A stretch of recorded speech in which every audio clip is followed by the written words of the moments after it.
Pagbukas pa lang ni Ayen ng pintuan ng malaking bahay ay parang nanigas saglit ang katawan niya. Hindi dahil sa kaba, kundi dahil sa gulat. Ang laki, ang liwanag, at ang linis, parang hindi tinatapakan araw-araw. Grabe, ganito pala yung bahay ng CEO? Bulong niya sa sarili habang dahan-dahan siyang pumasok. Hawak ang maliit niyang bag. Hindi niya alam kung tatanggalin ba niya ang tsinelas o okay lang. Pero bago pa siya makapag-isip, lumapit na sa kanya ang isang matandang babae na may maamong mukha. Aba, ikaw siguro si Ayen, yung bagong cook? Tanong na matanda na may bitbit na maliit na notebook. Ngumiti agad si Ayen at bahagyang yumuko. Opo, ako po si Ayen Salvador. Kayo po si... Ako si Nana Presi, ang mayordoma dito. Halika iha, ipapakita ko sa iyo yung mga dapat mong malaman dito sa bahay. Habang naglalakad sila papunta sa loob, hindi maiwasan ni Ayen na mapatitig sa bawat sulok. Ang laki ng chandelier, ang kinang ng sahig, ang laki ng sofa. Parang pang hotel talaga. Nana, parang literal na hotel pala dito. Natatawang sabi ni Ayen. Ganyan talaga si Sir Aris. Gusto niya maaliwalas, malinis at maayos ang lahat. Tsaka, huwag kang magulat na medyo tahimik dito. Sanay si Sir sa tahimik. Ayaw niya ng magulo. Paliwanag ni Nana Presi. Tumango si Ayen. Kaya pala parang wala tao. Ang tahimik Madami naman tao dito, iha. Pero lahat busy. Yung mga kasambahay, may kanya-kanyang pwesto. Hindi rin mahilig si Sir humangad ng ingay. Basta lahat tahimik, mabilis magtrabaho at walang palya. Nagpatuloy sila sa pag-ikot. Ipinakita ni Nana Presi ang malaking kitchen na agad namang nagpasaya kay Ayen. Nana! Ang laki po ng kusina! Halos mapasigaw si Ayen. Oo, iha. Kompleto rin yan ng gamit. Nandyan yung grilling station, baking section, pantry, at lahat ng spices na akalain mong nasa restaurant. Sumilip-silip si Ayen sa mga drawer at cabinets. Nana, hindi ko ata magagalaw lahat to. Parang pang 5-star talaga. Tumawa si Nana Presi. Kaya mo yan. Pero iha, biglang bumaba ang tono ng boses niya. May sasabihin ako na dapat mong tandaan. Napatingin si Ayen. Ano po yun, Nana? Huminga ng malalim ang matanda. Si Sir Aris, maarte sa pagkain. Hindi gumalaw si Ayen. Maarte? As in, picky eater? Tanong niya. Mas maarte pa sa maarte, sabi ni Nana sabay iling. Sa totoo lang, pang 15 cook ka na ngayong taon. Ha? 15? Halos mapaatras si Ayen. Bakit pa sila umalis? Kasi iha, hindi nila mapasadya yung timpla na gusto ni Sir. Minsan mas maalat, minsan mas matabang, minsan hindi niya gusto yung texture. Minsan yung plating. Minsan naman gusto niya plain lang. Tapos next week biglang gusto niya komplikado. Umirap si Nana. Halatang pagod na sa kakasunod sa trip ng amo. Pero imbis sa kabahan, kumislap ang mga mata ni Ayen. Ay, ganun po ba? Mas lalo ako na-excite. Nabigla si Nana Presi. Ha? Hindi ka ba natatakot, iha? Umiling si Ayen, ngiti-ngiti. Naku, Nana, sa probinsya po namin, ako ang pinakakabahan. Dapat kasi ako yung in charge kapag fiesta. Pag nagkamali ako, buong barangay ang magrereklamo. Tsaka, gusto ko po yung may challenge. Mas masarap magluto pag may gusto kang patunayan. Napatawa si Nana Presi. Nako, iha, iba ka. Sana tumagal ka. Susubukan ko po, Nana. Nagtsikahan pa sila ng kaunti. tungkol sa paboritong pagkain ng mga staff, sa schedule ng bahay, at pati kung gaano kabisi si Aris bilang CEO. Hanggang sa napatingin sila pareho sa orasan. Aba, mag-aalas 10 na pala, sabi ni Nana Presi. Iha, kailangan mo na maghanda. Si Sir Aris, hindi kumakain ng late lunch o brunch. Gusto niya eksakto ang oras. Minsan nga, Diyos ko, mas eksakto pa sa orasan. Tumayo agad si Ayen. Sige po Nana, magluluto na ako. Umatras si Nana para bigyan siya ng space. Anong iluluto mo, Iha? Steak po, with mashed potato. Parang bagay sa vibes dito. Sabi ni Ayen na parang sinisipat-sipat pa ang kusina. Good luck, Iha. Sana magustuhan niya. Nagsimula ng kumilos si Ayen. Mabilis pero maingat. Kinuha niya ang ribeye sa freezer. Itinabi para mag-dito saglit. Tsaka naghanda ng herbs. Ano kayang trip ni Sir Aris? Bulong niya. Pepper steak, garlic butter, o classic lang? Habang nag-iisip, tinimpla niya ang marinade. Simple lang pero may character. Salt, pepper, garlic, rosemary, konting olive oil. Pagkatapos ay sinimulan niya ang mashed potatoes. Importante dito yung texture. Sabi niya habang dinudurog ang patatas ng sobrang pino.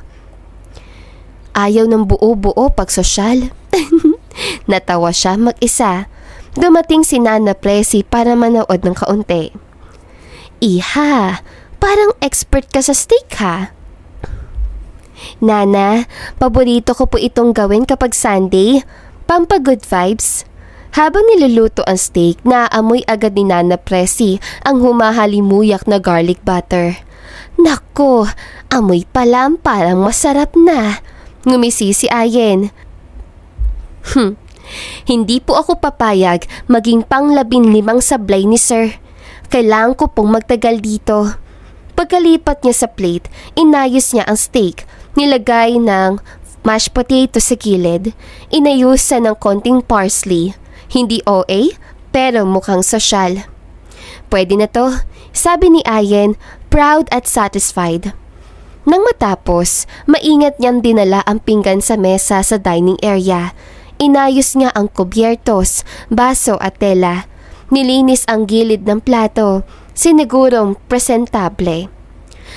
Pagkapatong niya ng huling piraso ng kagamitan sa mesa, huminga siya ng malalim. Tapos na, mahina niya sabi, handa na ang pagkain. At hindi niya alam, ilang minuto na lang ay makikilala niya ang pinakamasela na boss sa buong buhay niya. Pagkalapag ni Ayen ng huling kubyertos sa mesa, ay huminga na sana siya ng malalim para magpahinga. Pero bago pa niya magawa yon, may maririnig siyang mabagal na yabag pababa ng hagdan. Napalingon siya at halos napatigil ang paghinga niya. Si Aris, bagong gising pero parang hindi naman talaga. Parang cool lang siya na bumaba na para bang sanay na sanay siyang ganon ang itsura niya. Magulo ang buhok na somehow ang ayos pa rin tignan. Naka-white sando lang at denim shorts pero ang linis at ang angas pa rin tignan. Kahit pa ordinaryo ang suot nito, litaw na litaw yung kagapuhan na kahit pigilan ni Ayen, hindi niya magawa. Grabe, bakit ang gwapo niya kahit bagong gising? Bulong niyang sobrang hina pero narinig niya sa sarili niya. Napatingin si Aris sa kanya. At doon niya nakita may bahagyang gulat sa mukha ng lalaki. Hindi sobra pero sapat para mapansin ni Ayen. Parang hindi nito ine-expect na may ibang tao sa dining area. O baka hindi nito ine-expect na ganon ang itsura ng bagong cook niya. Saglit lang ang tinginan nila pero para kay Ayen parang humaba ng 5 segundo. Pagkatapos no parang wala lang nangyari. Tinalikuran siya ni Aris at diretso itong pumunta sa dining table. Tahimik lang si Ayen habang pinapanood kung anong gagawin nito. Umupo sana ang lalaki. Pero bigla nitong natigil na mapatingin sa steak sa harap niya. Tumaas ang balikat nito sa isang malalim na buntong hininga at bago pa makapagsalita si Ayen, tumayo si Aris at umakyat ulit ng hagdan. Walang sinabi, walang kahit thanks, wala ring ayaw ko, walang kahit anong clue. Literal na tumalikod lang. Ha? Halos mahulog ang panga ni Ayen. Napatingin siya sa steak sa mesa. Mukha naman itong masarap, appetizing pa nga. Bakit hindi man lang tinikman? Napakagat labis si Ayen. Anong problema? Hindi pa niya natitikman. Bakit umalis agad? Naghanap siya ng sagot at napatingin siya sa likod. Nandoon si Nana Presi, nakatingin lang din sa hagdan kung saan umakyat si Ares, na magtama ang tingin nila na pailing lang ang matanda sabay kibit balikat. Lumapit ito kay Ayen. Iha, wag mo nang problemahin. Normal lang yan dito, sabi ni Nana Presi. Pero, Nana, sabay turo ni Ayen sa steak, ni hindi man lang niya sinilip ng maayos. Hindi niya ba nagustuhan yung itsura? Hindi naman yung tungkol sa itsura, Iha, sagot ni Nana. Si Sir Aris, iba talaga. Maraming cook na ang sumubok, marami ring umalis, may umiyak pa nga misnan. Napalunok si Ayen. Ganun po ba talaga siya kasama sa pagkain? Hindi naman kasama, paliwanag ni Nana. Pihikan lang talaga at saka hindi siya sanay kumain kasamang ibang tao. Minsan ayaw niya na may tao sa paligid habang kakain siya. At doon unti-unti nag-sink in kay Ayen. Siguro nga nagulat si Ares na may taong nakatayo sa tabi na mesa. Siguro hindi niya gusto ng audience. Pero Nana, kung may gusto siyang palitan, pwede naman sabihin, di ba? Napangiti si Nana. Ay, Iha, kung gano'n lang kadali si Sir Ares, edi sana hindi 15 ang naging cook niya ngayong taon. Grabe naman po. 15 talaga? Oo, at kung hindi pa nag-resign yung huling guy, baka mas marami pa yan. Napakamot si Ayen sa ulo habang pinagmamasdan ulit ang steak. Paano ito, Nana? Ayoko naman po masayang. Sayang ang steak. Oo nga, at sayang din kung hindi matitikman. Tumingin si Nana Presi kay Ayen na may parang balak. Iha, halika, kainin natin. Nagulat si Ayen. Ha? Kami po? Siyempre. Kung ayaw ni Sir, edi tayo na lang.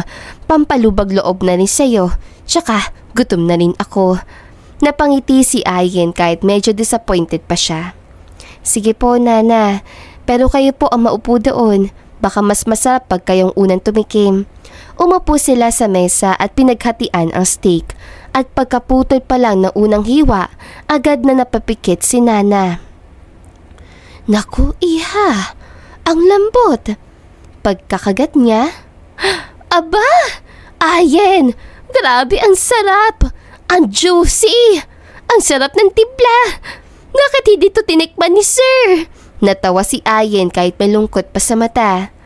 Talaga po? Oo, Diyos ko, kung ako si Sir, araw-araw tayo mag-uusap sa kusina. Ang sarap! Ikaw na siguro ang pinakamasarap magluto na nagtrabaho dito. Halatang naglighten up ang mukha ni Ayen. Nana, baka naman po sobra kayo magpuri. Hindi, Iha, totoo. Tignan mo, hindi ako nagbibiro. Kinuha ni Nana ang isa pang hiwa at isinubo agad. Hay nako, hindi ko alam kung sira ang taste buds ni Sir o matigas lang talaga ulo niya. Napahalakhak si Ayen. Baka po hindi lang niya gusto na may tao. Malay natin, sagot ni Nana, ngumunguya pa. Pero huwag ka mawalan ng pag-asa. Ako na mismo ang magsasabi. Masarap hanggang langit ang luto mo. Tuluyan nang lumiwanag ang mukha ni Ayen. Habang kumakain sila, nagkwentuhan sila tungkol sa mga dating cook. May mga nag-walk out, may mga umiyak, may isa nagluto raw na sinigang pero ayaw ni Aris ng sabaw. Hindi gusto ni Sir ang sabaw? Tanong ni Ayen, nagtataka. Hindi. Ayaw niya ng mainit na mga rekado na may sabaw. Pero baka sa'yo magustuhan niya. Iba-iba kasi mood niya. Mood eater pala to si Sir. Natatawa niya sabi. Yun ang perfect na description, sagot ni Nana. Natapos sila ang pagkain at mabilis sa inayos si Ayen ang mesa kahit pinipigilan siya ni Nana. Iha, ako na dyan. Wag na po, Nana. Ako na po. Baka pagalitan ako pag nakitang may kalat. Nagtingin na silang dalawa at sabay natawa. Pagkatapos silang linisin ng mesa, tumayo si Ayen ng diretso. Nag-inhale, exhale at ngumiti. Okay, Nana. First day pa lang. Hindi ako susuko. Napangiti si Nana Presi. Proud na proud. Yan! Ganyan ang gusto ko sa'yo, Iha. At habang inaayos si Ayen ang plato sa lababo, hindi niya alam na mula sa itaas nakasilip si Aris. Hindi man kita ng buo ang mukha niya pero halatang nakatingin siya sa baba, lalo na kay Ayen. Pagsapit ng gabi, halos napagod ang todo si Ayen sa buong araw niya sa bahay ni Aris. Pero kahit pagod na, may baon pa siyang konting saya dahil kahit papaano napasarap niya si Nana Presi kanina. At kahit inis sa ginawa ni Aris, hindi niya papayagan na magtapos ang araw na walang bago siyang susubukan. Habang nag-aayos siya ng ingredients sa kusina, napatingin siya sa cellphone niya. May lumabas doon na article. Top 10 favorite foods of rich people. Binasa niya na mabilis. Tuna pesto. Pasta? Tumangutango siya. Ay, gusto nga daw ng mga mayayaman to. Di sige, gawin natin. Baka naman ito yung type ni Sir Aris. Kumuha siya ng pasta, olive oil, garlic, at yung nakakan na tuna sa pantry. Habang nagluluto, nakatali ang buhok niya at bahagyang nakangiti. Hindi pa rin siya sumusuko. Habang hinahalo niya ang pesto sauce, biglang pumasok si Nana Presi sa kusina. Aba, Iha! Mabango nga! Anong ginagawa mo? Tuna pesto pasta po, Nana. Baka sakali. Baka ito yung gusto ni Sir. Umupo si Nana at pinanood siya. Hindi ka talaga sumusuko, ano? Ngumiti si Ayen kahit medyo pagod ang mata. Hindi po. Kailangan ko pong kilalanin ang taste niya. Kailangan ko po siya mapakain kahit minsan. Ay nako, Iha. Sana swertihin ka. Sagot ni Nana sabay hikap. Nang matapos si Ayen, inilipat niya sa magandang white plate ang pasta. Aayusin na sana niya ang parsley garnish na biglang may marinig silang yabag mula sa hagdan. Si Aris. Nakaitim na shirt ngayon at gray na shorts, pero kasing lakas pa rin ang presence niya. Parang kahit simpleng lakad lang, ramdam na agad ni Ayen. Good evening po. Nakangiti si Ayen pero halatang may konting kaba. Hindi sumagot si Aris. Diretso itong naglakad papunta sa dining table. Sumunod si Ayen, dala ang pagkain. Pagkalapag niya ng pasta, eksaktong saglit na tumingin si Aris sa plato. At gaya ng kanina, biglang tumigas ang panga nito. Huminga ng malalim at tumalikod.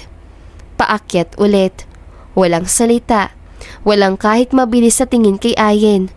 Parang wala siya roon. Ha? Napabulong si Ayen. Ano na naman yun? Nakatayo siya sa tabi ng mesa, nakatingin sa pasta na hindi man lang nasagi ng tingin ni Aris. Lumabas si Nana Presi mula sa kusina. Ayen? Hindi sumagot si Ayen. Nakatingin lang siya sa hagdan kung saan nawala si Aris. Bakit ganun po siya? Pabulong na tanong ni Ayen. Hindi ko naman po siya inaabala. Nagtatrabaho lang naman po ako. Lumapit si Nana at hinawakan siya sa balikat.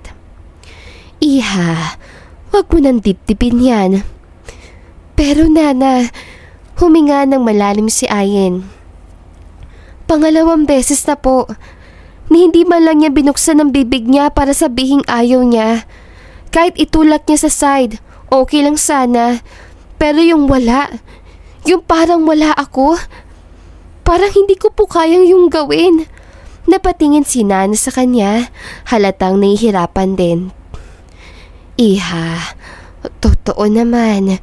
Kaya nga karamihan ng cook dito, hindi tumatagal kay sir. Hindi nila kinakaya yung ugali niya pagdating sa pagkain. Pero bakit ganun? Hindi naman po ako ibang tao na sumingit sa bahay niya. Staff naman po ako.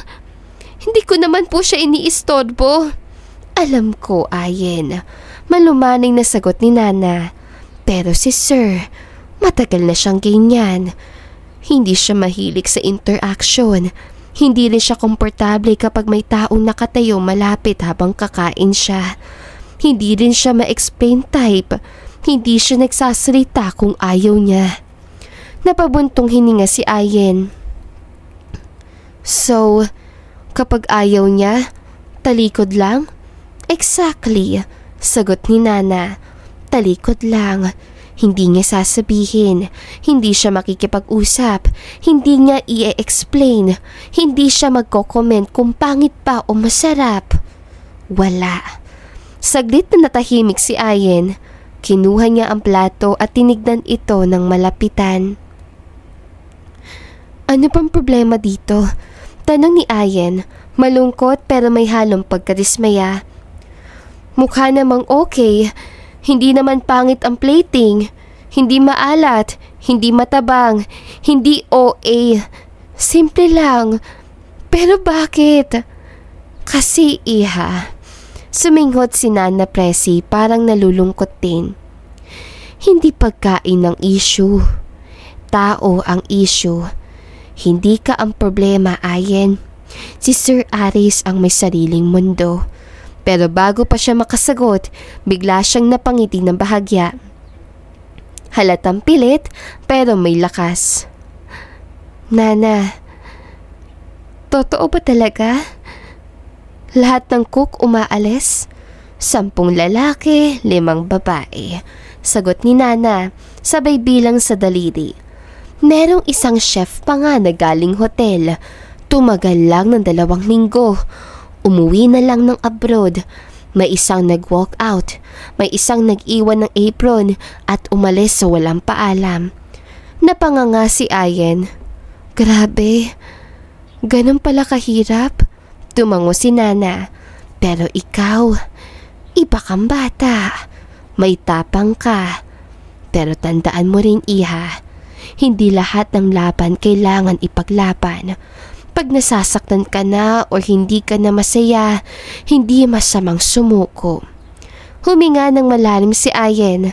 Matagal at ramdam niya ang bigat sa dibdib niya. Pero pagkatapos noon, bahagyang ngumiti siya. Hindi pa po ako susuko. Pero naiintindihan ko na ngayon kung bakit maraming umaalis. Kasi hindi naman sa pagkain sila bumibigay, kundi sa ugali. Yun ang katotohanan, sagot ni Nana. Umupo si Ayen sa upuan. Tinitignan ang pasta na hindi man lang nalasahan ni Aris. Tahimik na silang dalawa ni Nana hanggang sa biglang magsalita si Ayen. Nana, binabaliwala niya ako. Malambot ang boses pero diretsong totoo. Hindi ko alam kung kaya kong tiisin yun araw-araw. Tahimik si Nana. At sa unang pagkakataon, maghapon, naramdaman ni Ayen ang tunay na dahilan kung bakit madami ang umaalis. Hindi dahil sa pagkain, kundi dahil sa sakit ng hindi ka kinikilala, kahit ginagawa mo na ang lahat. Pagkapasok ni Ayen sa kanyang kwarto, parang biglang bumagsak lahat ng bigat na pinasan niya mula umaga hanggang gabi. Hindi man ganoon kalaki ang kwarto niya, sapat na para makaramdam siya ng kahit konting pahinga. May maliit na kama, isang lumang drawer at pintanang medyo madumi ang salamin dahil hindi na maayos ang pagkakakaskas sa gilid. Pero para sa kanya, sapat na, basta may lugar siyang pwedeng huminga.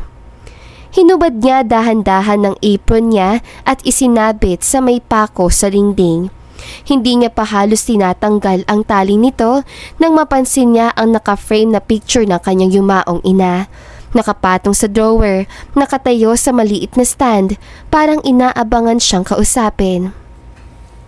Lumapit siya, kinuha yon gamit ang dalawang kamay at sabay na paupo sa kama. Nang tumama ang likod niya sa kutsyon, parang biglang bumagsak ulit sa kanya lahat na nangyari sa buong araw. Napalunok siya ng mahina bago nagsalita. Nay, mahina niyang bungad halos pabulong. Sorry talaga. Unang araw ko pa lang dito. Pero pakiramdam ko, susuko na agad ako. Napangiti siya ng mapait habang pinupunasan ang alikabok sa gilid ng frame. Alam mo, Nay, sabi nila, madali lang daw ang trabaho kapag sa mayayaman. Masarap daw magluto, maaliwalas ang bahay, malinis, tapos isa lang naman ang aalagaan mo. Pero, grabe pala. Hindi ko alam na ganito kabigat. Lumakas ng konti ang boses niya, pero nandun pa rin ang lamlam. Hindi naman ako reklamo ng reklamo, ha? Kaya ko naman yung trabaho. Ang problema, yung pakiramdam mo na kahit anong gawin mo, hindi ka sapat. Yun talaga, Nay. Ang sakit pala nun. Huminga siya ng malalim, parang sinusubukang pigilan ang pagtulo ng luha. Napapikit siya sandali, pero tuloy pa rin ang pagkwento niya na parang naroon talaga ang nanay niya sa tabi niya. Nagluto ako ng steak na pang restaurant level. Maayos yung presentation, malasa, hindi matigas. Napailing siya. Pero ni hindi man lang niya tinikman. Umupo lang siya tapos umakyat na naman. Hindi ko alam kung dahil sa akin o sa luto ko. Pero ang sakit, Nay. Tumingala siya sa kisame at tumawa ng mahina pero halatang pagod. Tapos ngayong gabi, nagluto pa ako ng tuna pesto pasta. Search pa ako ng recipe. Nag-adjust pa ako ng timpla. Pero wala pa rin. Hindi niya man lang tinignan. Napahigpit ang hawak niya sa frame ng larawan. Wala pa man ako dito ng isang araw.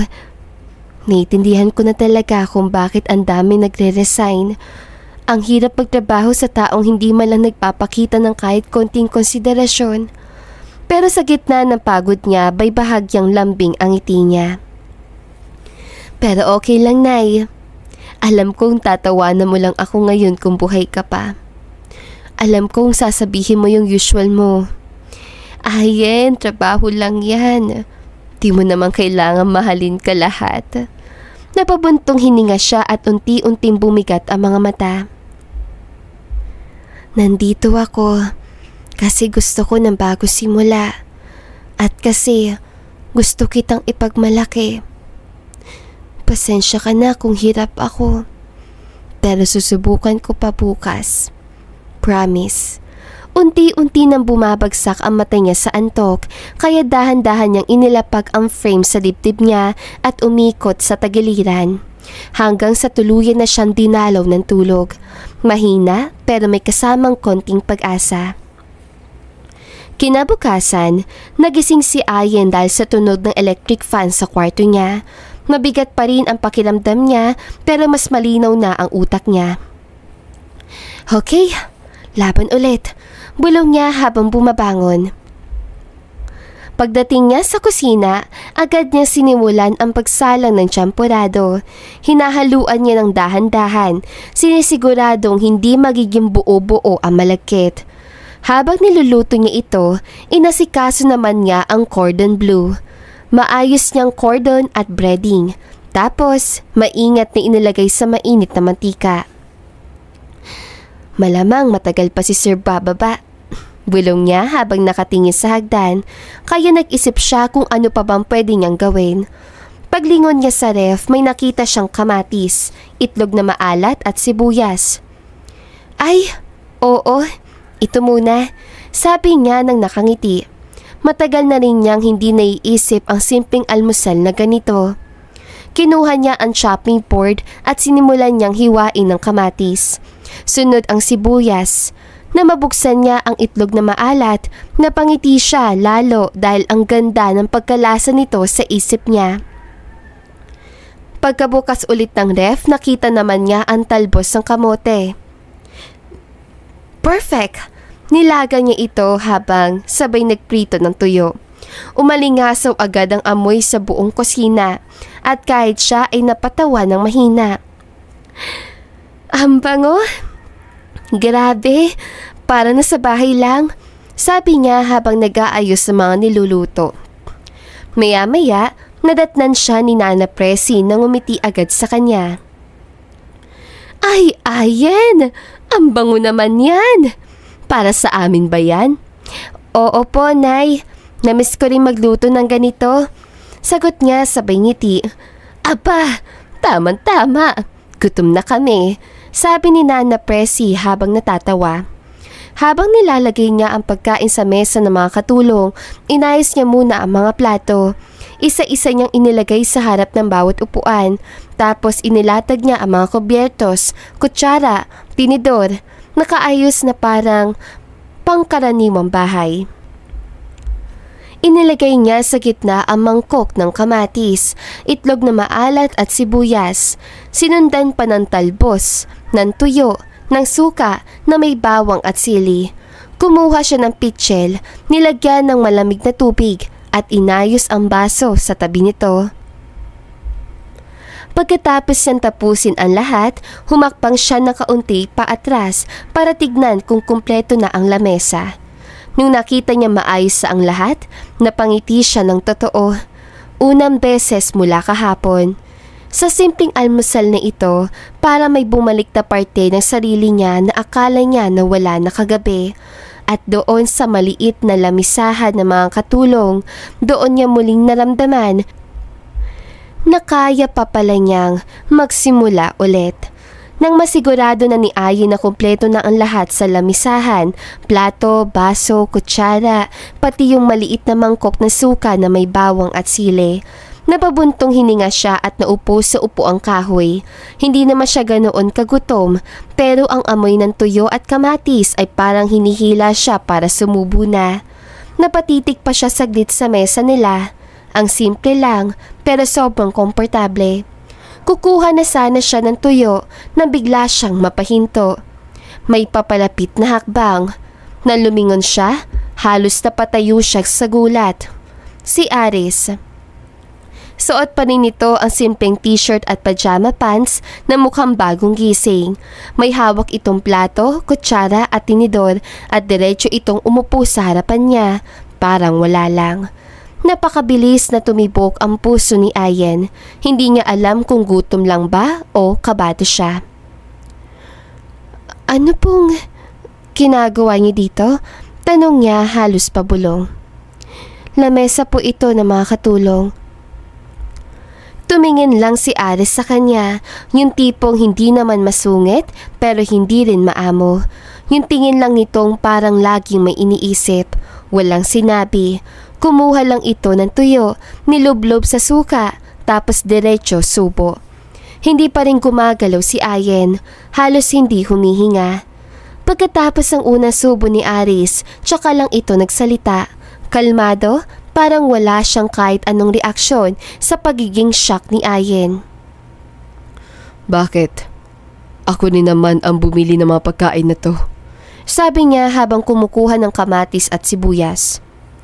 Pwede kong kainin kung ano ang gusto ko. Napatingin si Ayen sa kanya na matagal. Para siyang binuhusan ng malamig na tubig na bigla niya mapagtanto ang lahat. Kaya pala hindi nito kinakain ang steak. Kaya pala hindi nito tinitikman ang tuna pesto. Kaya pala ang dami nang nagre-resign na chef. Hindi dahil maarte ito sa pagkain, kundi dahil hindi pala talaga nito gusto ang mga pagkain ng mayayaman. Natulala siya habang pinapanood si Aris na parang batang naglalantaka ng paborito niyang ulam. Ang sosyal-sosyal nito sa panlabas, pero ang kinakain, tuyo, itlog na maalat, talbos ng kamote, kamatis at sibuyas. Ang simple, At ang weird, pero ang cute. At ang pinaka nakakagulat, mukhang sobrang sarap na sarap pa ito. Habang si Aris ay kumakain, bigla itong tumigil at napansin siyang nakatitig. Tanong nito, nakakunot na kaunti ang noo. Hindi ka ba kakain? Para bang may sumapak kay Ayen pabalik sa realidad. Ay, opo, kakain po. Kakain na po. Mabilis siyang kinuha ang tuyo at kamatis. Parang biglang nag-init ang pisngi niya dahil sa pagkahuli na nakatitig lang pala siya. Tahimik silang kumain noong una. Tanging tunog ng mga kubyertos at pinggan ang naririnig. Pero kahit walang imikan, hindi awkward. Mas parang hindi nila alam paano magsimula ng usapan. Si Ayen, ilang beses na nag-aangat ng tingin kay Aris pero bigla ring ibinababa kapag nagtatama ang mga mata nila. Si Aris naman, minsan parang gustong magsalita pero nauuna ang supo.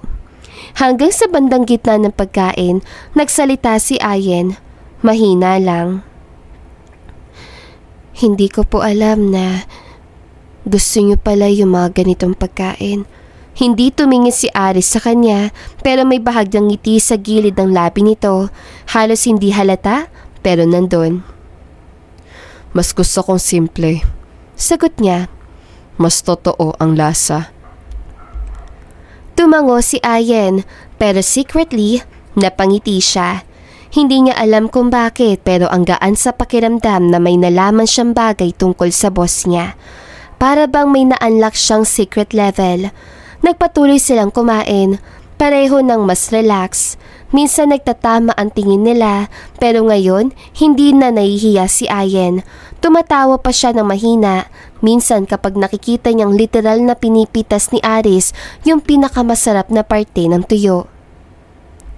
Sir, grabe kayo kumain ng tuyo. Bidwo niya. Parang hindi kayo CEO. Nag-angat si Aris ang tingin, diretso sa kanya. Bawal ba? Hindi po, sagot niya habang napapailing. Nasurpresa lang po ako.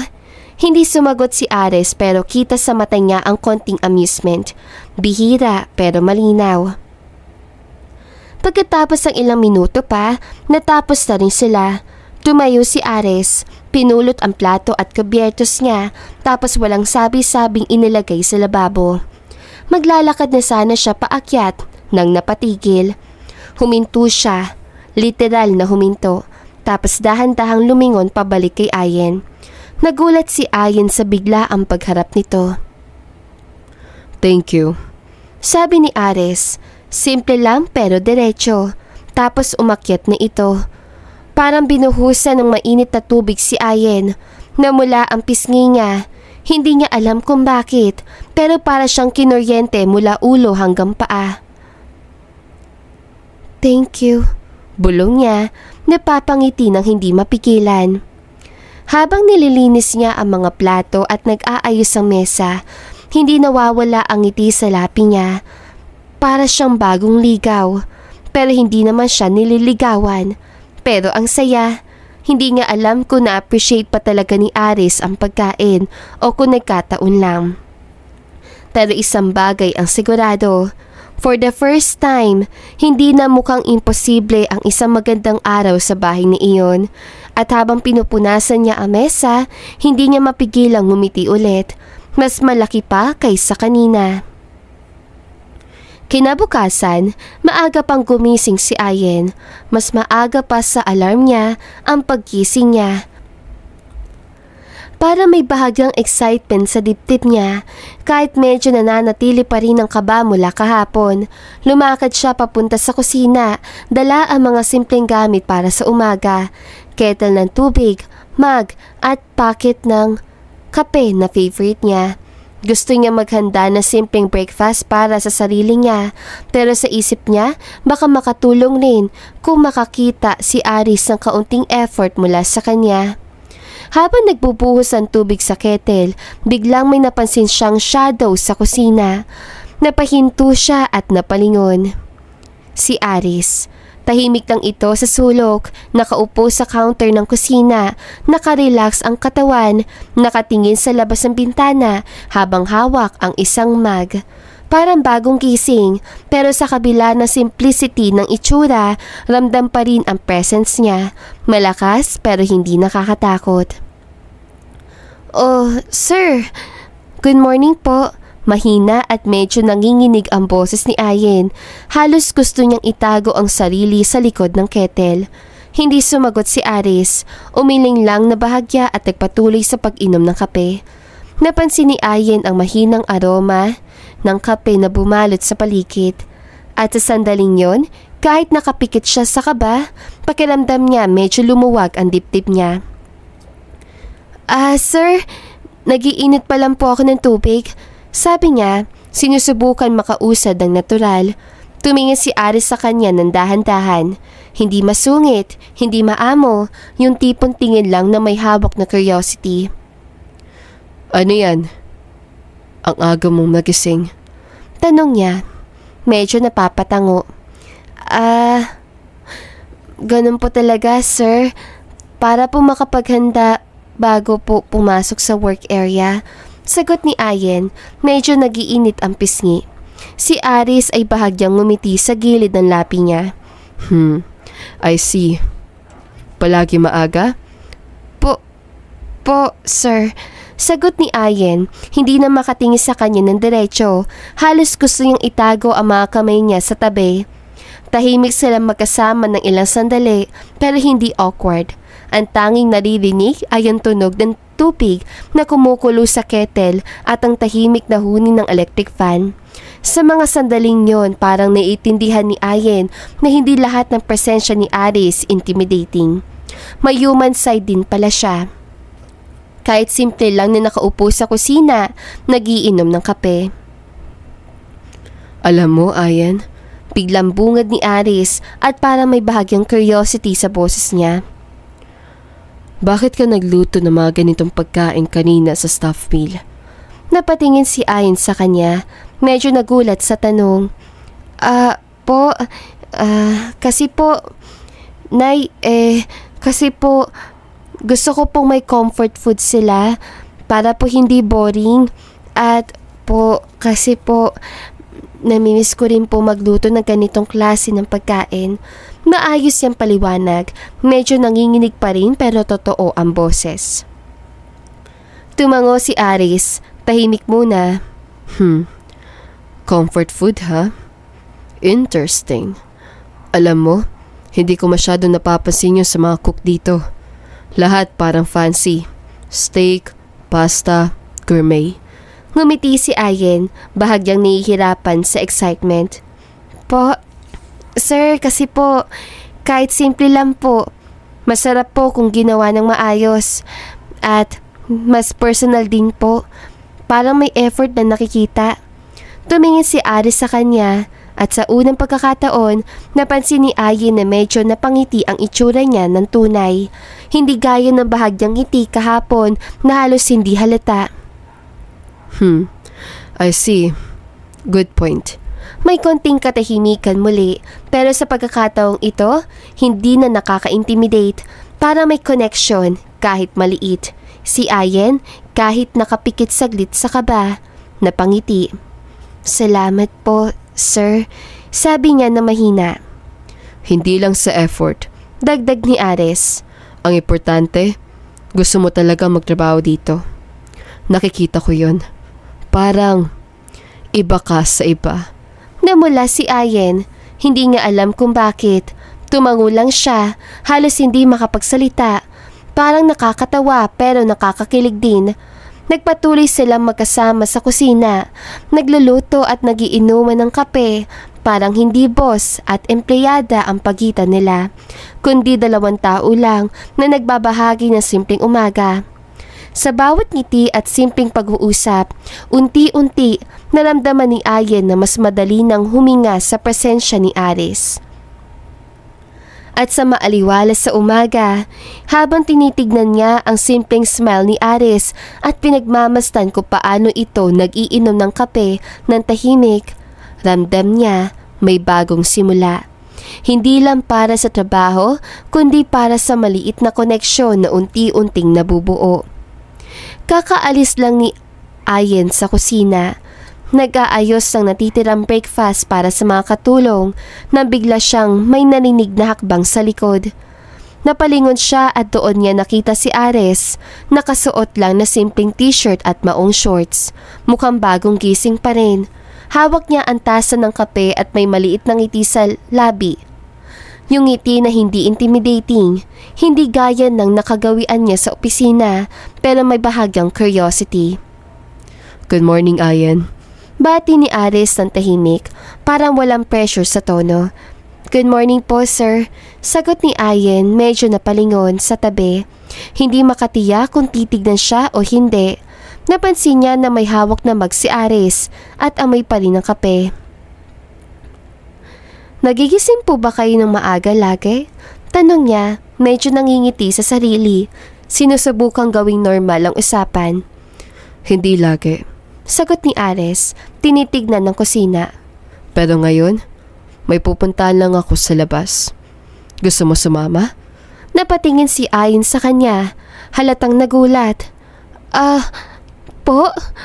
Sa labas po? Sir? Medyo nanginginig ang boses niya sa excitement at kaba. Oo. Gusto ko lang bumili ng ilang fresh ingredients sa market. Hindi kailangan maging formal. Gusto ko lang may kasama. Paliwanag ni Ares, parang casual lang, hindi bossy, parang kaibigan lang. Parang tumigil ang puso ni Ayen sa sandaling yon. Ang simpleng invitation na yon na parang ordinary lang sa iba, pero sa kanya sobrang espesyal. Po, okay po, susubukan po. Sagot niya sabay ngiti, halatang namula ang pisngi.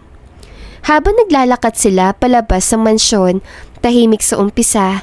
Medyo awkward si Ayen sa loob ng katawan niya. Hindi niya alam kung makapagsalita ba agad o hindi. Si Ares naman nakatanaw lang sa paligid, nakikinig sa bawat tunog ng umaga, ang huni ng ibon, ang bahagyang simoy ng hangin at ang malambing na liwanag ng araw. Dito ka pala nakatira sa Maynila? Tanong ni Ares, biglang nagbukas ng conversation. Po, sir, bagong lipat lang po ako. Galing po ako sa probinsya. Sagot ni Ayen, medyo lumuwag ang mga balikat niya habang naglalakad. Sa probinsya, simple lang po ang buhay. At simple lang din po ang pagkain namin. Pero masaya po. I see. Probinsyana style food. Sagot ni Ares, parang iniisip ito. Tumingin siya kay Ayen at may bahagyang ngiti. Kaya pala gusto mo gumawa ng mga ganitong pagkain sa staff. Napangiti sa Ayen at halos mapalingon sa ibang direksyon sa hiya. Po, sir? Kasi po, gusto ko pong may effort na makita sa simpleng pagkain. At namiss ko rin po kasi ang ganitong klase ng luto. Mas personal po sa akin. Tahimik muli, pero sa pagkakataong ito hindi awkward. Nagpatuloy silang maglakad patungo sa maliit na market sa tabi ng kalsada. Si Ares, kahit may air ng confidence, nagiging relax sa presensya ni Ayen. Parang ordinaryong tao lang siya ngayon, hindi CEO. Habang naglalakad, may nakita silang vendor ng prutas. Fresh mango. Sabi ni Ares. Gusto mo subukan? Po, sir? Hindi po kailangan. Sagot ni Ayen, medyo nahihiya. Ngumiti si Ares. Sige, bahala ka. Pero sa akin, gusto ko talaga ng fresh mango. Gusto mong tulungan akong pumili? Nakangiti si Ayen sabay tumingin sa piling mango at nagsimula silang pumili ng magkasama. Sa bawat tawanan nila, sa bawat simpleng kilos, pumipili ng prutas, nagtutulungan sa pagbabalot, nagtatawanan sa medyo naiilang na vendor. Unti-unti, ang dating kaba ni Ayen ay napapalitan ng excitement. Alam mo, Ayen, biglang sabi ni Ares habang naglalakad pabalik sa mansyon. Maganda rin pala kapag may kasama sa simpleng bagay. Hindi ko madalas maranasan ito. Namula si Ayen at kahit hindi niya sinasabi, ramdam niya ang kilig. Sir, ako rin po. Natutuwa po na makasama kayo. Sagot niya medyo nangingiti, halatang nahihiya pa rin. Pagdating nila sa mansyon, tumigil si Aris bago pumasok sa gate. Tumingin siya kay Ayen at ngumiti ng bahagya. Salamat sa company, Ayen. Opo, sir. Sagot ni Ayen halatang hindi alam kung anong sasabihin pa. Namula ang pisngi niya pero hindi niya mapigilang ngumiti ng malaki. Habang papasok na si Aris, sa pangiti siya muli. Nakaramdam ng kakaibang saya sa loob ng dibdib niya. Para bang sa unang pagkakataon, hindi na lang siya natatakot sa boss niya, kundi nasisimulang makita ang totoong tao sa likod ng CEO. At habang naglalakad pabalik sa kusina, nakangiti lang si Ayen. Pinipisil ang mga kamay niya sa apron at unti-unting naramdaman na kahit bagong simula lang, may bagong koneksyon na nabuo sa kanilang dalawa. Habang abala si Ayen sa pagdigpit ng mga gamit sa kwarto niya, plato, baso at apron na medyo may amoy pa ng tuyo, narinig niya ang malumanay na katok sa pinto. "Pasok!" Mahina niya sigaw. Iniisip na baka si Nana Presi o isa sa mga katulong. Ngunit pagbukas niya ng pinto, doon niya nakita si Aris, nakarelax sa t-shirt, shorts at nakangiti ng bahagya. Sa kamay niya may hawak na kapirasong papel. Sir? Ano po ito?" Tanong ni Ayen, medyo napapikit sa hiya at pagka-curious. Kumibit-balikat lang si Aris. Parang wala lang pero may konting misteryoso sa tingin niya. Tignan mo na lang. Sagot nito, simple pero may bahagyang smile. Dahan-dahan binalik ni Ayen ang tingin sa papel at nang maunat ang daliri sa gilid, unti-unting binasa niya ang nakasulat. Sa unang tingin, hindi siya makapaniwala sa kanyang mga mata. Cooking Competition, XYZ Corporation Annual Contest. Napatingin siya kay Aris. Ang mata niya puno ng pagtataka. "Sir, may contest po ba dito?" Tanong niya halos hindi makapaniwala. Ngumiti si Aris. Medyo nagkatigil ang boses niya bago magsalita. "Gusto kong sumali ka." "Ikaw?" Parang biglang lumiwanag ang mundo ni Ayen sa loob ng kwarto. Ang mga mata niya ay kumislap sa tuwa at biglang naalala niya ang lahat ng pagkakataon na gusto niya sumali sa mga cooking contest noon sa probinsya. Pero hindi niya nagawa dahil sa kakulangan sa pagkakataon at resources. "Talaga po? Ako po?" Halos hindi makapaniwala si Ayen. Halos hindi na niya mapigilan ang saya. "Oo, bukas ang contest. Gusto kong makita kung paano mo ipapakita ang talent mo." Dagdag ni Aris, medyo nag-i-stutter sa boses niya pero malinaw ang intensyon. Hindi napigilan ni Ayen ang sarili. Sa sobrang tuwa, bigla siyang lumapit at niyakap si Aris sa mahigpit. At sa excitement ay halos tumatalon siya sa paligid. "Wah! Sir! Ang saya po!" Sigaw niya halos hindi makapaniwala sa regalo na dumating sa kanya sa pinaka-normal at simpleng paraan. Bigla siyang nirealize sa ginawa at mabilis sa lumayo kay Aris. Namula ang pisngi niya, halatang nahihiya sa sariling overexcitement. Si Aris naman nagulat at para bang hindi rin niya inaasahan ang biglang pagyakap. Namula rin ang kanyang muka at sa unang pagkakataon, medyo nahirapan siya mag-ayos ng boses. Ayen, bukas na po talaga ang contest. Huwag mo nang isipin ang mga pagkain ngayon. Mag-prepare ka na lang para bukas." Sabi niya, medyo nanginginig ang boses sa unang bahagi, pero malinaw na instructive at supportive. "Opo, sir!" Sagot ni Ayen. Halos tumatalon sa tuwa habang pinagmamasta na ekspresyon ni Aris. "Opo, maghahanda po ako." Tumigil si Aris sa doorway.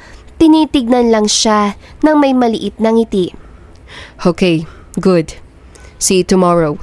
Pagkatapos ay dahan-dahang lumabas si Aris. Iniwan si Ayin sa kwarto. Habang isinasara niya ang pinto, hindi mapigilan ni Ayin ang mag-smile, nakangiti ng malaki. Namumula pa rin ang pisngi niya at parang may umiikot na maliit na init sa loob ng dibdib niya sa tuwing naaalala ang yakap nila kanina. Lumapit siya sa kanyang drawer at dahan-dahang inilagay ang papel sa ibabaw ng table. Tinitignan ito muli. Halos hindi siya makapaniwala. Bukas, cooking contest. At gusto ni Sir Aris sa sumali ako. Wow! Bulong niya sa sarili, halatang excited at hindi makapag-isip ng iba pa. Habang nag-aayos siya ng kwarto, paulit-ulit niyang tinitignan ang papel. Sa bawat tingin, lumalaki ang ngiti niya at lumalalim ang kilig sa dibdib. Kahit na nag-iisa siya sa kwarto, para siyang lumilipad sa tuwa. Tumayo siya sa tabi ng bintana, tinignan ang labas at napangiti. Parang gusto niyang tumakbo at sabihin sa buong mundo, pero sa parehong oras, ramdam niya na ito ang simula ng bago at exciting na yugto sa kanyang buhay. Hindi lang bilang personal cook sa isang mayamang CEO, kundi bilang isang chef na may mga pagkakataon na ipakita ang kanyang talento at passion sa cooking. Habang pinupunasan ang mga gamit at inaayos ang apron niya, hindi pa rin nawawala ang ngiti sa labi niya. Namumula ang pisngi niya sa tuwing naiisip ang maliit na kilos si Aris. Ang kibit-balikat lang sa umpisa, ang maliit na stutter at yung simpleng pag-anyaya sa contest. Dito sa katahimikan ng kwarto niya, unting-unting naramdaman ni Ayen na hindi lang siya nagkaroon ng bagong oportunidad sa career, kung hindi may maliit na spark din na nagsisimula sa pagitan nila ni Aris. Isang spark ng tiwala, suporta at di maipaliwanag na kilig. At habang inaayos niya ang lahat bago humika, namumula pa rin ang pisngi niya sa alaala ng yakap at sa mensahe ni iniwan ni Aris. Nakangiti lang siya, tahimik at excited sa darating na bukas. Maagang dumating si Ayin sa venue ng cooking contest. Maliwanag na ang araw at abala na rin ang mga crew sa paghahanda ng mga cooking stations, equipment at ingredients. Halos lahat ng participants ay abala sa kanilang mga stations. May ilan na nagsiset up ng mga utensils, may ilan na nagche-check ng kanilang mga ingredients. Habang naglalakad siya sa venue, nakita niya si Aris na nakasuit pa rin, kumakapit sa tablet habang nag-i-inspection sa paligid. Ayen, akala ko ba ayaw mong sumabay sa sasakyan? Biro ni Aris na makita siya naglalakad papunta sa entrance. Sir, baka ma-misinterpret lang po ng mga tao. Sagot ni Ayen, medyo nahihiya. Mas okay pa siguro kung solo po ako, sir. Ngumiti lang si Aris at bumangon muli sa tablet. Okay, basta sigurado akong ready ka na. Tignan ko rin mamaya. Namula ang pisngi ni Ayen sa halong kaba at excitement. Maagang gumising siya kanina. Nag-research sa internet, nagbasa ng mga trends sa culinary world at nag-practice sa mga posibleng lutuin para sa contest. Alam niyang kailangan niya maging ready. Hindi niya pwedeng sayangin ang tiwala ni Aris. Okay, Ayen. Kaya ko to. Bulong niya sa sarili habang hinahanap ang kanyang cooking station. Paglapit niya sa assigned station, nakita niya ang mga kakilala niyang influencer at mga culinary enthusiast na magiging kalaban niya. May mga nag-set up na high-tech equipment, may stylistic plating at may ilan na halatang confident na sa kanilang skills. Hindi magiging madali ito, naisip ni Ayen. Pero kaya ko to. Para sa tiwala ni Sir Aris, hindi ko pwedeng ipahiya ang sarili ko. Bago magsimula ang contest, pinatawag sila ng host at ibinigay ang tema. Innovation. Napatingin si Ayen sa tema at agad na nag-iikot ang isip niya. Ano ang pwede niyang iluto na kakaiba? Makakatch ng atensyon ng judges, pero hindi rin sobrang komplikado na baka magkamali siya. Tumango siya sa sarili. Kaya ko to. Basta confident ako sa ingredients at sa teknik ko. Maipapakita ko ang innovation sa simple pero creative na paraan. Nang sabihin na ng host na magsisimula na ang contest, hindi na siya nag-aksaya ng oras. Kinuha niya agad ang mga ingredients na pinagplanuhan niya kanina. Ang mga gulay, karne at spices ay maayos niyang inayos sa kanyang workstation. Pinansin niya rin ang timer sa ibabaw ng counter. Nakatapat sa kanya habang siya ay nagbabalak pa lang ng sequence sa pagluluto. Tahimik sa paligid pero halata ang tensyon. Lahat ay busy sa kanilang mga stations. May ilan na nagsimula na mag-slice ng gulay. May ilan na nagpe-preheat ng kanilang pans at may ilan na nagmamadali sa pag-prepare ng sauce. Ang ingay ng chopping, sizzling sa pans at mabilis sa pagbuhos ng liquids ay bumabalot sa buong venue. Ngunit si Ayen sa kabila ng ingay at bilis sa paligid, panatag ang loob. Alam niyang hindi siya pwedeng magmadali pero kailangan niya maging efficient. Sinimulan niyang i-prep ang kanyang ingredients, pinutol ang gulay sa tamang size, inayos ang karne at inihanda ang spices sa maliit na mangkok. Habang tumatakbo ang timer sa isipan niya, unti-unting nag-assemble si Ayen ng dish niya sa pinaka-creative na paraan. Iniisip ko paano ipapakita ang innovation sa presentation at lasa. Ang bawat galaw ay may purpose, bawat hakbang ay may focus. Nakatingin siya sa oras at habang tumatagal, mas lalong tumitibay ang loob niya. Ang stress ay nagiging concentration at ang excitement ay nagiging fuel para sa bawat hakbang na ginagawa niya. Ang aroma ng kanyang niluluto ay dahan-dahang kumakalat sa paligid at ramdam niya na kahit busy ang lahat, nakikita rin nila ang effort at creativity na inilalagay niya. Nang malapit ang matapos ang oras, hinahaplos niya ang huling touches sa plating. Pinagbuti niyang maayos ang presentation, pinasok ang bawat detalye sa naiisip niya at tiniyak na ang bawat elemento ng dish ay nagko-complement sa isa't isa. Biglang nagbato ang host ng huling announcement. Mga contestants, 3, 2, 1, time's up! At sabay-sabay silang huminto sa kanilang ginagawa.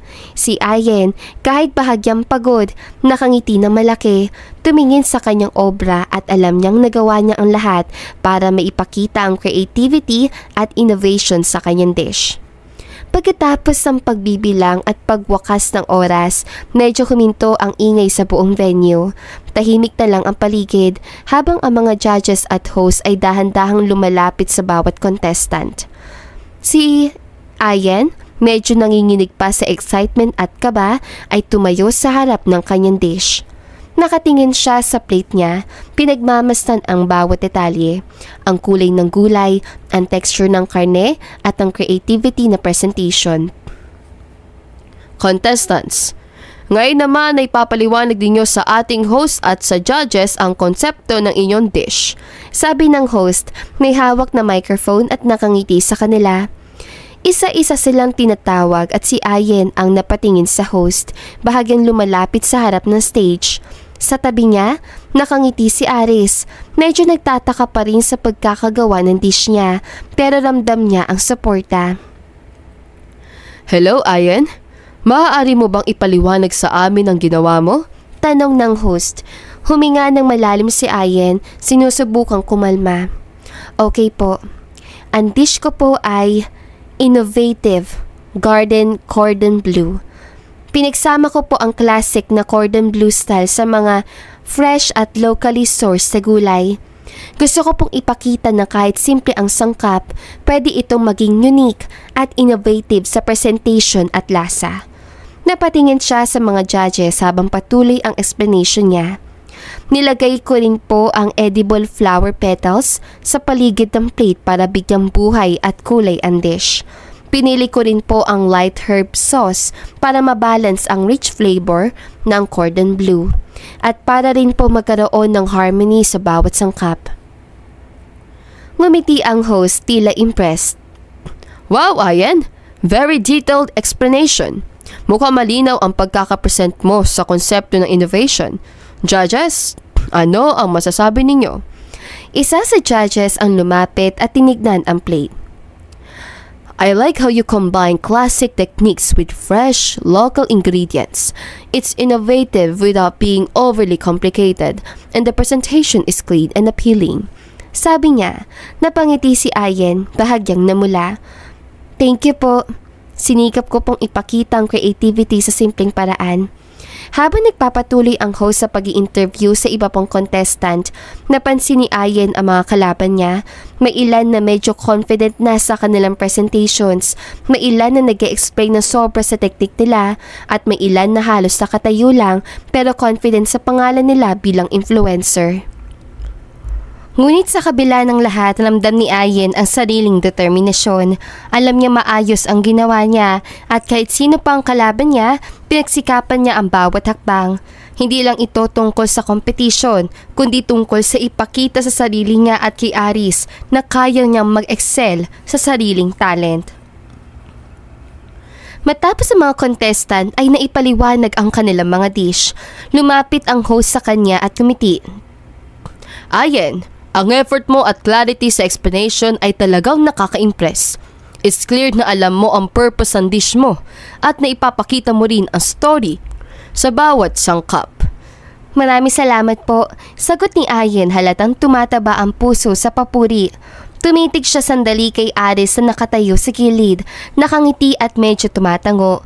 Ramdam niya ang suporta nito at ang simpleng ngiti, ngunit sincere na ngiti ni Aris ay para nagbibigay ng dagdag na lakas sa loob niya. Habang tinatapos ng host ang explanation session, medyo huminga si Ayen ng malalim. Okay, kaya ko to. Bulong niya sa sarili habang pinagmamasan ang paligid at ang ibang contestant. Ready na ako. Isip niya habang inaayos ang kanya mga gamit. Tinitiyak na ang dish niya ay maayos na nakapresent sa judges. Ramdam niya na kahit gaano pa ka-strict o ka-demanding ang environment, panatag siya sa sarili niyang preparasyon at sa effort na inilagay niya. Doon sa tahimik na sandali, bago ang susunod na announcement ng winners, nakangiti lang si Ayen. Ramdam ang adrenaline at excitement ng competition at excited na rin sa magiging feedback ng judges sa kanyang innovation dish. Matapos ang explanation ng lahat ng contestant at pagtatapos ng presentation ng kanilang mga dish, nag-umpisa na ang judging phase. Tahimik ang venue habang ang mga judges ay naglalakad sa harap ng bawat station. Sinusuri ang presentation, lasa at creativity ng bawat lutuin. Si Ayen kahit may kaba ay panatag sa kanyang sarili. Alam niyang ginawa niya ang lahat ng kanyang makakaya at ramdam niya na bawat detalye sa dish niya ay naipakita ang kanyang effort at creativity. Nakatingin siya sa plate niya habang ang aroma ng kanyang innovative cordon bleu dish ay dahan-dahang kumakalat. Namula ang pisngi ni Ayen. Maraming salamat po, sir. Sagot niya halatang tuwang-tuwa at proud sa kanyang gawa. Tumayo ang chef at dumaan naman sa susunod na station. Sandali siya napatingin sa tabi at doon niya nakita si Aris. Nakangiti ito, nakatayo sa likod niya. Medyo nagtatago ang pride sa mukha pero ramdam ni Ayen ang suporta nito. Ang galing mo talaga, Ayen. Sabi ni Aris nang malapit siya sa kanya. Medyo mababa ang tono para lang siya ang makarinig. I can see how much effort and heart you put into this. Talagang impressed ako. Namula ang mukha ni Ayen at hindi niya mapigilang ngumiti ng malaki. Sir, salamat. Hindi ko ito magagawa kung hindi ako nag-practice ng maaga at kung hindi niyo ako tinulungan sa tiwala. Ngumiti si Aris at para bang nakalimutan ang pagiging CEO sa sandaling yon. Hindi lang sa effort. Kita ko rin na gusto mo talaga itong gawin. That's why I wanted you here. Para makita mo na kaya mo talaga. Dagdag niya, medyo tumutok ang tingin sa mata ni Ayen. Hindi makapaniwala si Ayen. Para sa kanya, simple lang ang pangungusap ni Aris. Pero namdam niya ang sincerity. Parang nagliliwanag ang paligid sa paligid nila. Kahit busy pa rin sa paligid ng ibang contestant at judges. Habang papalapit ang isang judge sa station ni Ayen para sa panghuling comments, napatingin siya kay Aris. Ang saya na nandito kayo. Bulong niya sa sarili. Ramdam niya ang tensyon at excitement sa parehong oras. Alright, Ayan. Sabi ng judge tumingin sa plate at sinimulan ang pagsusuri. Ang presentation ay malinis at creative. May sense of story. Ang innovation na pinakita mo ay hindi over the top, but still very impressive. Ang lasa ng dish, napaka-balance at fresh. I would say, very well done. Halos hindi makapaniwala si Ayan sa naririnig. Tumayo siya ng tuwid, nakangiti at ramdam niya ang pride na dumadaloy sa kanya. Maraming salamat, sir. Sabi niya ulit halos nanginginig sa excitement. Lumapit si Aris, bahagyang tumapik sa balikat niya. Nakikita mo? Sinabi ko na sa'yo, kaya mo. Ang effort mo at ang passion mo ay talagang lumalabas sa dish na ginawa mo. I'm proud of you. Sabi niya, medyo mababa ang boses para lang marinig ni Ayen. Namula ang pisngi ni Ayen at medyo napangiti siya ng malaki. Sir, hindi ko ito magagawa kung hindi sa encouragement niyo. Sagot niya medyo nahihiya sa sarili. Ngumiti si Aris at sandaling tumigil ang oras para sa kanila sa gitna ng abalang venue. Parang mundo nila ay nagliwanag sa simpleng moment ng papuri at kilig. Ngayon, relax ka lang, Ayen. Basta ipakita mo lang ang talent mo. Everything else will follow. Sabi ni Aris, tinitignan ang plate niya at pagkatapos ay ang mukha ni Ayen, parang nagbigay ng silent reassurance. Habang naglalakad si Aris palayo, pinagmamasdan siya ni Ayen. Namumula pa rin ang pisngi at hindi mapigil ang ngumiti. Ramdam niya ang excitement at kilig. At alam niya na kahit anuman ang mangyari sa contest, ang momentong ito ay hindi niya makakalimutan. Tahimik ang buong venue habang ang host at judges ay nag-aayos ng huling scores at deliberations. Si Ayen, nakatayo sa tabi ng kanya station, ay bahagyang nanginginig sa excitement at kaba. Ramdam niya ang adrenaline sa katawan niya. Hindi lang dahil sa resulta ng contest, kundi dahil sa buong experience kasama ang mga judges at lalo na ang suporta ni Aris na nakatayo sa gilid, nakatingin at nakangiti. Contestants, sabi ng host hawak ang mikropono. Maraming salamat sa inyong lahat sa napakagandang effort. Ngayon, oras na para i-announce ang mga winners ng XYZ Annual Cooking Contest! Tahimik ang paligid. Ramdam ang tensyon sa bawat contestant. Si Ayen, kahit confident siya sa ginawa niya, ay medyo nanginginig sa anticipation. Napatingin siya kay Aris. Nakatingin ito sa kanya. Nakangiti at bahagyang tumango. Kaya mo to. Sabi ng mata niya parang may secret encouragement. Sa third place, sabi ng host at nag-pause. Nagbigay ng suspense. Si Ian Cruz! Nagpalakpakan ng audience at si Ian ay ngumiti habang tumatanggap ng plate at maliit na cash prize. Napangiti si Ayen at bahagyang huminga ng maluwag. Okay, kaya ko pa. Bulong niya sa sarili. Second place naman, nagpapatuloy ang host habang nag-iikot sa stage ang camera para sa reaction ng mga contestants. Si Mara Lopez! Masigabog nagpalakpakan ang sumunod at si Mara ay humalik sa plate na ibinigay sa kanya. Napatingin si Ayen kay Aris at nakita niyang bahagyang tumangulang, parang pinapayuhan siya na huwag mag-expect ng sobra. Tumigil sandali ang host bago i-announce ang grand winner. Ang puso ni Ayen ay parabang tumatalon sa dibdib niya. Ramdam ang kaba. Sandaling huminto ang oras para sa kanya. Parang tumigil ang mundo at nararamdaman niya ang tingin ni Aris na diretso sa kanya. At ang grand winner ng XYZ Annual Cooking Contest ay... Nag-pause ulit ang host. Nagbigay ng maliit na dramatic beat. Ayen Salvador! Parang tumigil ang lahat sa paligid niya sandali. Hindi makapaniwala si Ayen. Ako? Grand winner? Bulong niya sa sarili habang tumatalon sa tuwa. Lumapit ang host at judges sa kanyang station para i-congratulate siya. Ang innovation, effort at presentation mo ay talagang exceptional, sabi ng isa sa judges. Nakikita namin ang passion sa bawat detalye. Namula ang pisngi ni Ayen at sa sobrang tuwa, lumingon siya kay Aris. Hindi niya mapigilang ngumiti ng malaki. Si Aris medyo nakangiti lang pero halatang proud sa kanya. Unti-unti siyang lumapit at paglapit niya kay Ayen, bahagyang pinatapik ang balikat nito. Kaya mo yan. Hindi ko nga alam kung bakit ako nagtataka sa talent mo. Talaga, I'm proud of you. Sabi ni Aris, bahagyang nagstutter sa excitement. Namula si Ayen sa biglang papuri. Medyo nahihiya pero halatang tuwang-tuwa.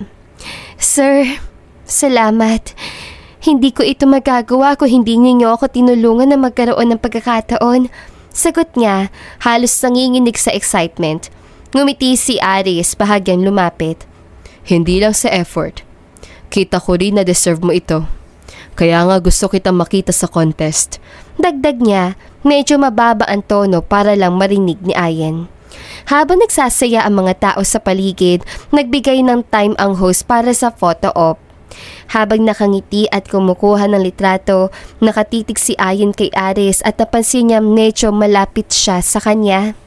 Ang simpleng paglapit at suporta ni Aris ay parang nagbibigay ng kakaibang kilig na hindi niya maipaliwanag. Congrats ulit, Ayen. Siguradong marami pang oportunidad na darating sa talent mo. Sabi ni Aris habang tumitigil sandali sa tabi niya. Nakatingin sa mukha niya. Namula si Ayen at bahagyang napalingon, halos hindi makapaniwala sa nangyari. Sir, salamat. I won. At sa suporta ninyo, halatang nanginginig sa excitement at kilig. Sandali nilang pinanood ang ibang contestant na nag-celebrate pero ramdam ni Ayen ang espesyal na moment na ito. Ang tagumpay na ito ay hindi lang sa kanya kundi dahil sa suporta at tiwala ni Aris. Habang naglalakad sila palabas ng stage area, medyo nakatingin lang si Ayen sa kanya. Napapangiti at bahagyang namumula. Sir, thank you ulit. Bulong niya at medyo tinitignan ang mga kamay niya sa apron niya. Ngumiti si Aris, bahagyang tumapik sa balikat niya ulit. Good job, Ayen. Truly, you deserve it. Sabi niya at sa simple ngunit sincere na gesture. Ramdam ni Ayen ang kilig at pride na hindi niya makakalimutan. Pagkatapos ng cooking contest at ng announcement ng winner, inimbitahan ni Aris si Ayen sa isang fine dining restaurant sa gitna ng lungsod. Maliwanag ang ilaw sa loob at may mga maliliit na lampara sa bawat table, nagbibigay ng malambot at romantic na ambience. May tumutugtog na violin sa isang sulok ng restaurant at ang bawat nota ay dahan-dahang bumabalot sa paligid. Wow! Ang ganda dito, bulong ni Ayen habang tinatanaw ang interior. Ang eleganteng mga table, malinis sa linen at ang mahinahong background music ay halos nagbigay sa kanya ng kilig. Ngumiti si Aris sa kanya. I thought you deserve a little celebration. After all, you won the contest. Kailangan mo rin mag-relax at i-enjoy ang effort mo. Namula si Ayen, medyo nahihiya pero tuwan-tuwa. Salamat sir. I mean, Aris. Sabay tawa, medyo awkward sa sarili niyang pagkalito sa pangalan. Umupo sila sa table at habang nagbubukas sa menu si Ayen, tinignan niya si Aris. Ang CEO na dati ay parang may impenetrable aura sa opisina, ngayon ay parang ordinaryong tao lang, nakangiti at nakatuon sa kanya. Habang nag-order ng pagkain, nag-usap lang sila ng casual. Hindi masyadong business talk. Nagkwentuhan tungkol sa favorite dishes nila, mga lugar na gusto nilang puntahan at kahit mga simpleng childhood memories. Napapansin ni Ayen na kahit ganito lang ang kanilang usapan, ramdam niya ang comfort at saya sa piling ni Aris. Pagdating ng kanilang pagkain, sinimulan nilang kumain. Ang bawat subo ay may kasamang tawa at maliit na komento. Ang lamb sauce mo, Ayen. Napaka-perfect ng timing at flavor. Sabi ni Aris habang tinikman ng isang forkful ng kanyang steak. Salamat. Hindi ko akalaing magiging ganito kasarap sa restaurant. Sagot ni Ayen, medyo namumula sa simpleng papuri. Hindi nagtagal, napansin ni Ayen na palagi na lang tumitingin si Aris sa kanya sa bawat galaw, sa bawat subo. Ang titig niya ay hindi intimidating o cold, kundi sweet at sincere. Ramdam ni Ayen ang kilig na para bang umaabot hanggang sa puso niya. Matapos silang kumain, naglakad-lakad sila sa labas ng restaurant papunta sa isang maliit na parke malapit sa venue. Ang hangin ay malamig pero presko at ang mga ilaw ng lungsod ay naglalaro sa paligid, nagbibigay na mahinang glow sa kanilang paligid. Habang naglalakad, hindi sinasadyang humawak ang mga kamay ni Aris kay Ayen. Napangiti si Ayen, medyo awkward sa unang sandali pero hinayaan niya na lang. Alam mo, hindi ko inaasahan na magiging ganito kasaya ang gabi natin. Sabi ni Ayen, medyo nahihiya sa kanyang sarili habang pinagmamasdan ang kamay nila magkahawak. Alam mo, ako rin. Sagot ni Aris, medyo tumingin sa kanya at dahan-dahang mas mahigpit ang hawak. Pero masaya ako nandito tayo ngayon. Magkasama. Nagpatuloy silang maglakad. Medyo awkward sa umpisa pero unti-unting ramdam ni Ayen ang comfort sa presensya ni Aris. Ang mga maliliit na tawa, mga simpleng usapan at ang init ng kamay ni Aris ay nagbigay sa kanya ng kakaibang pakiramdam. Na safe, na valued at masaya. Paglapit nila sa isang maliit na bench sa parke, huminto si Aris at tumingin kay Ayen. Alam mo, Ayen, gusto kong malaman mo. Hindi lang sa cooking contest na impressed ako sa'yo. Namula si Ayen sa biglang sinabi ni Aris at tumingin siya sa iba't ibang direksyon bago muling tumingin sa mukha niya. Talaga? Bulong niya. Dahan-dahang lumapit si Aris at hinawakan ang kanyang pisngi sa isang banayad na paraan. Oo. At gusto kong malaman mo rin na deserve mo ang lahat ng happiness mo. Sabi niya bago yumuko at hinalikan si Ayen. Nagulat si Ayen sa biglaang halik, ngunit hindi siya nag-pull back. Halos otomatiko niyang sinagot ang halik, ramdam ang init at kilig na bumabalot sa kanya. Sa mga sandaling yon, parang huminto ang oras. Ang lahat ng kaba, tensyon at pag-aalinlangan ay nawala at nang riyan lang sila, nagkasama. Pagkatapos ng halik, napangiti si Ayen at huminga na malalim. Hindi ko inakalang ganito kasaya na magmahal sa isang CEO. Bulong niya halatang nangingiti. Ngumiti si Aris, tumingin sa kanya at hinawakan muli ang kamay niya habang naglalakad pabalik sa kanilang sasakyan. Hindi mali ang sumubok, Ayen. At masaya ako nandito tayo ngayon. Sabi niya. Habang umaalis sa parke, ramdam ni Ayen ang kalmadong saya sa puso niya. Ang gabi ay natapos sa kanilang magkasamang tawanan, simpleng kwentuhan at pagmamahalan. Natagpuan niya na hindi mali ang sumubok na magmahal sa isang CEO. At dito na nga po nagtatapos sa magandang istoryang ito. Don't forget to like, share, and subscribe. Hanggang sa muli. Paalam! Malayo ka man, mahal, lagi mo tandaan. Hindi magbabago pag-ibig ko'y sa'yo lamang.